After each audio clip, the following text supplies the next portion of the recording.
Welcome to my blog. કેમ છો મારા કલેજા? મજામાં જશો કેમ કે આપણો બ્લોગ જોતા હો ને મજામાં ના આવ્યો ના બને તો ગાઈસ આપણું ગુડું દૂરથી કેવું લાગે છે ગાઈસ ને આપણે આવી ગયા છે આપણી બાજરીમાં જે આપણે દવા છાંટી હતી ને અલગ અલગ પ્રકારની બાજરીને સેવા કરી હતી. એ બાજરી આજે આપણી ફાઇનલી મોટી થઈ ગઈ છે, એટલે કે વધારે કોઈ ટાઈમ લાગશે નહીં કેમ કે બાજરી બહુ મોટી મોટી છે ને ગાઈસ.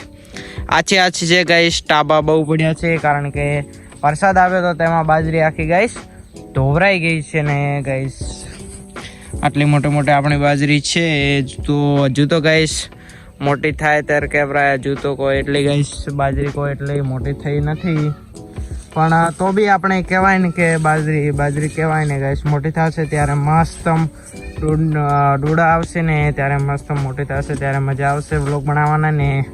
હાલ તો ખાલી દૂરથી જોઈ લો કેટલી મોટી થઈ છે ગાઈસ.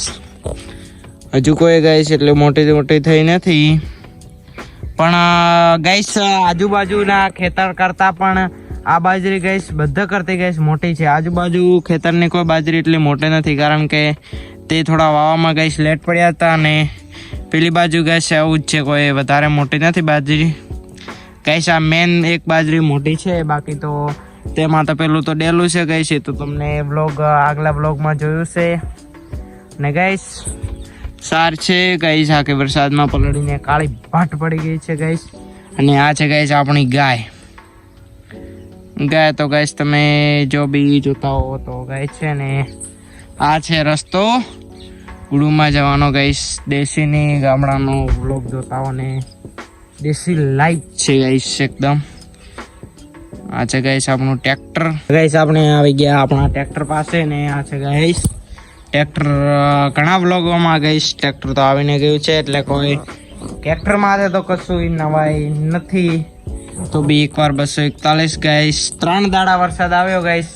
ત્રણ દાડામાં ગાઈસ એકદમ ટ્રેક્ટર પલળી ગયું ને આ છે ગાઈસ ટોકડી જે ના મોટી થઈને ગાઈસ ગા બનશે એકદમ પડ્યા. ને પેલું ખેતર આપણું બાજરી વાળું ગાઈસ કેવું લાગે છે. હા ગાઈસ બધું ખેતર હરિયાળું એટલે કે હરિયાળું જ છે ને ગાઈસ. આખા આપણા ગુડુમાં બહુ અંધારા જેવું થઈ ગયું છે કારણ કે આપણે થોડો બ્લોગ આજે થોડો લેટ ચાલુ કર્યો છે ને. આ છે ગાઈસ આપણે બારી જે ગાઈસ બહારથી જોઈ શકાય, એટલે ગાઈસ એકદમ મસ્ત વ્યૂ આવે છે ને ગાઈસ. હવે આપણે જવાનું છે ટ્રેક્ટર લઈને દૂધ ભરાવા, તો પછી આપણે દૂધ ભરાવા જઈશું 241 લઈને.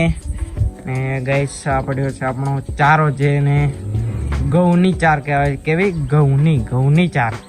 તો ગાઈસ આ બહુ ઢોરો ખાય છે ગાઈસ, અને આ ચારવામાં આવે છે ઘણા ઢોરોને ચારવામાં આવે એટલે કે આપણી ગાયો આ બહુ ગાઈસ ખોરાક લાય છે ને આ ખોરાક લાય તેનાથી મસ્ત થાય છે ને ગાઈસ. મેન્યુ વરસાદ આવે ત્યારે ઉપર ઢોકવા થાય ગાઈસ. અને આ છે આપણી ભેંસો ગાઈસ, બધી ગાયો મોમન મારો મોયો મલધારી. તો ગાઈસ એવું ગીત છે ને ગાઈસ. આજનો બ્લોગ કેવો લાગ્યો કમેન્ટ કરતા રહેજો ને આજનો બ્લોગ ગાઈસ ગમ્યો હોય તો લાઈક સપોર્ટ કરજો. તો આપણે શનિ રવિનો ગાઈસ મસ્ત બ્લોગ લઈને આવશું. તો આજનો બ્લોગ અહીંયા આપણે સમાપ્ત કરીએ છીએ. તો બાય બાય.